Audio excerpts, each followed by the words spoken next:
Gila, gue baru selesai nonton The Penguin episode pertama itu bikin gue merinding banget. Gue merasakan kayak jiwa-jiwa DC gue mulai bangkit lagi dengan vibe yang dihadirkan dari series ini. Ya gitulah ya, kalau kita pengen fun, chill, seru itu nonton Marvel gitu. Tapi kalau kita pengen yang lebih dewasa lagi, matang lagi, bagaimana penggambaran sinematografi, cerita, storyline-nya gitu ya, itu kalian nonton DC. Ya meskipun memang kalah dari jumlah view gitu ya, tapi tetap gue berharap bahwa DC mengandalkan kualitas sama yang apa yang dilakukan oleh Matt Reeves di series The Penguin ini. Memang bukan Matt Reeves secara keseluruhan, ada beberapa sutradara yang menggarap dari series ini, tapi secara keseluruhan dia yang punya konsep, dia mengawasi series ini, dan gue seneng banget dengan apa yang dihadirkan dari The Penguin ini. Jadi buat teman-teman yang DC fans banget, yang kangen dengan konten-konten dari DC, gue anjurkan kalian nonton The Penguin. Nah, setelah menyaksikan episode pertama dari The Penguin ini, kita tahu jadi latar waktunya adalah sekitar 1 minggu setelah penyerangan besar dari film The Batman yang diserang oleh The Riddler itu kan. Bagaimana Bruce Wayne menyelamatkan banyak orang. 1 minggu setelah itu remah-remahan gitu ya. Apa yang terjadi dari kerusuhan itu masih berasa. Di Penguin kakinya udah mulai bengkok, kecelakaan itu kan yang ngejar-ngejar si Bruce Wayne gitu ya. Dan di sini langsung diperlihatkan. Dan tonggak kekuasaan dari para mafia di sini mulai goyah karena Carmine kan meninggal gitu ya.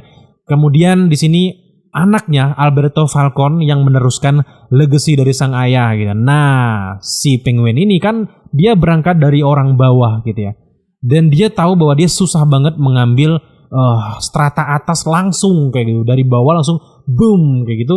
Kayaknya agak kurang mungkin. Jadi dia mulai mencari cara. Tiba-tiba dia mau mengambil sesuatu yang berharga di ruangan kayak Carmine gitu. Ketemulah dia sama si Alberto, si anaknya Carmine ini guys. Pewaris dari sang mafia kriminal ini, bisnis besar dari Gotham gitu ya. Nah di sini dia benar-benar kayak dihina, dicaci maki, langsung didor itu si Alberto Falcone ya.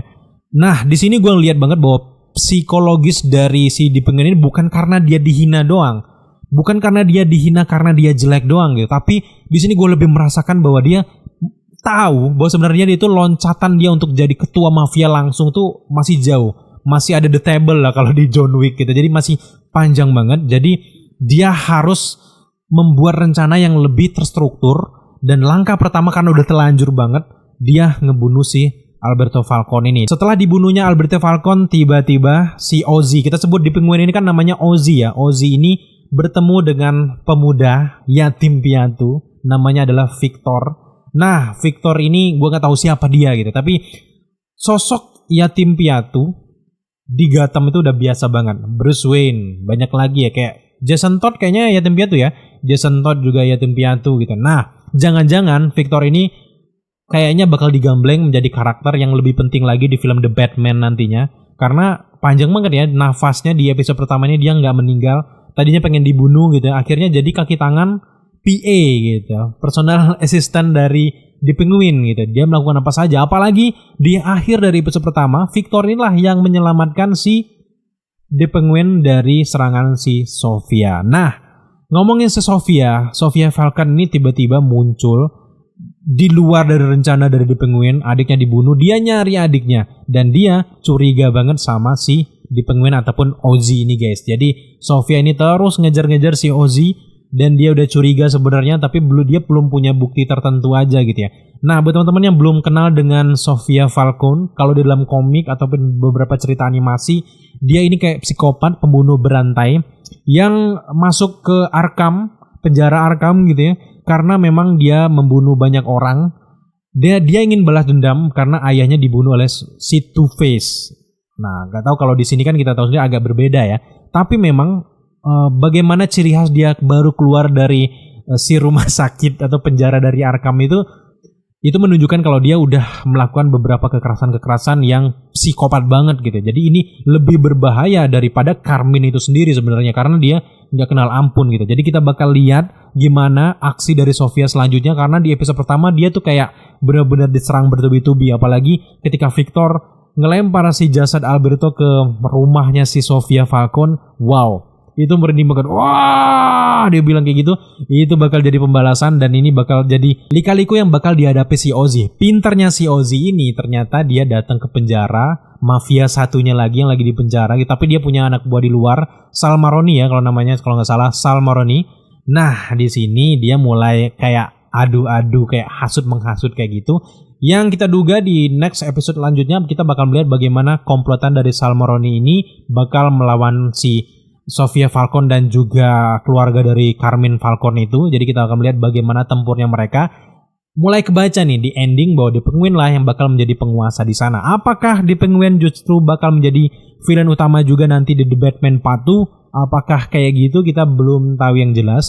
Tapi memang secara cerita kita udah the best banget di episode pertama ini, udah wow ini keren banget gitu. Jadi gue gak perlu perdebatkan lagi lah secara cerita. Gue suka dari episode pertama ini justru dari sinematografinya tetap membawa konsep-konsep yang ada dari film The Batman. Wow, lagi-lagi gue merinding dengan keadaan Gotham di sini. Timpang tindih antara si kaya dan si miskin benar-benar keren. Dari cara si Victor Aguilar ya, itu nyuri velg itu sendiri tuh, wow benar-benar kayak chaos banget gitu, merinding, gue merinding banget. Dan ini salah satu series yang bikin gue merinding bagaimana keadaan dari Gotham dan separah itu ternyata gitu. Tapi di ujung sana ada gedung tinggi menjulang kaya raya, benar-benar kayak zaman sekarang ya. Ada yang kaya makin kaya, yang miskin makin miskin. Itu dalam sih, cerita dari The Penguin ini dalam banget. Gue suka juga bagaimana penggambaran dari Colin Farrell sebagai The Penguin di sini. Dia nggak yang ucuk-ucuk kayak Danny DeVito ya. Danny DeVito yang di tahun 1992, bukan yang kayak tampilannya kayak penguin, lancip hidungnya gitu, nggak. Memang agak sedikit kayak gitu, tapi lebih ke realistis dengan makeup prostetiknya itu. Bagaimana dia menunjukkan bahwa kita ditunjukkan bahwa penguin ini lemah. Secara fisik dia lemah, tapi secara otak, dia banyak banget, panjang banget. Lu lihat, di episode pertama kita langsung diperlihatkan bagaimana keadaan ibu dari si The Penguin, si Ozzy ini. Dimana disini kan Ozzy, ibunya ini kayak sakit, dikasih pil gitu ya. Dan tiba-tiba dia nyarankan, kamu itu The Penguin. Ozzy, ingat kamu bisa sampai di titik ini karena kamu hebat gitu ya. Itu merinding sih.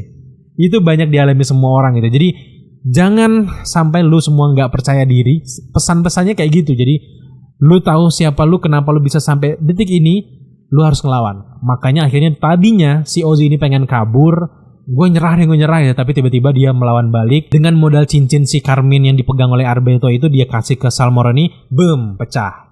Itu bakal main licik-licikan sih. Kita bakal melihat bagaimana intrik-intrik politik dari sini.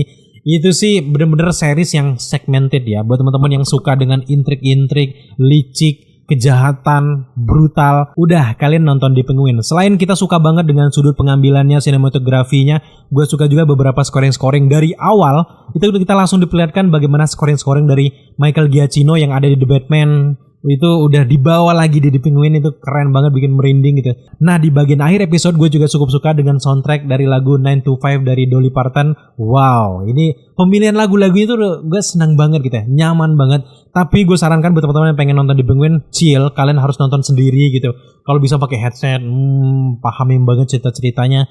Dan apalagi buat teman-teman yang suka banget dengan jalan cerita dari The Batman yang pertama, ini pas banget. Ya kayak spin-off, ini kayak lanjutan gitu. Meskipun nggak secara langsung karena kita tahu sendiri bahwa Matt Reeves bahkan buat trilogi dari The Batman ya. The Batman Part 1, Part 2, nanti Part 3 gitu ya. Ini cuman remah-remahan di bagian bawah ceritanya dibuat series. Jadi gue secara keseluruhan nggak suka dengan sosok penguinnya. Tapi gue suka dengan bagaimana acting orang-orang di dalam sini. Bagaimana kita dikasih tahu gimana kehidupan dari para mafia penjahat dari The Batman sesungguhnya tuh, gelapnya mereka tuh kayak apa. Udah kayak gini, kayak nonton film-film Yakuza, kayak nonton film-film mafia kebanyakan gitu. Jadi kita bakal ngeliat, bener-bener ngeliat karakter baru gitu. Gue gak terlalu ngikutin Penguin, tapi di sini akhirnya gue ngeliat bahwa wow kayak gini ternyata ya, bagaimana step by step dia punya kekuasaan itu kayak gini gitu.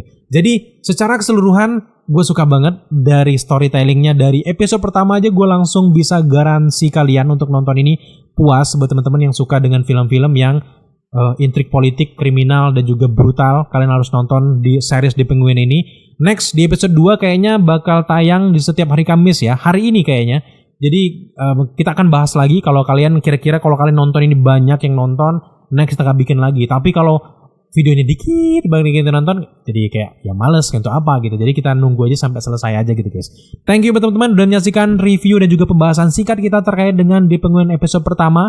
Kalau kalian suka dengan pembahasan seperti ini dan pengen lagi episode 2-nya, silahkan tambahkan permintaan kalian di kolom komentar di bawah. Atau buat teman-teman yang mungkin belum subscribe channel ini, jangan lupa dukung kita dengan cara subscribe, like, komen, dan share. Serta jangan lupa juga untuk nyalakan notifikasi agar kalian mengetahui apabila kita mengupload video setiap harinya. Thank you guys.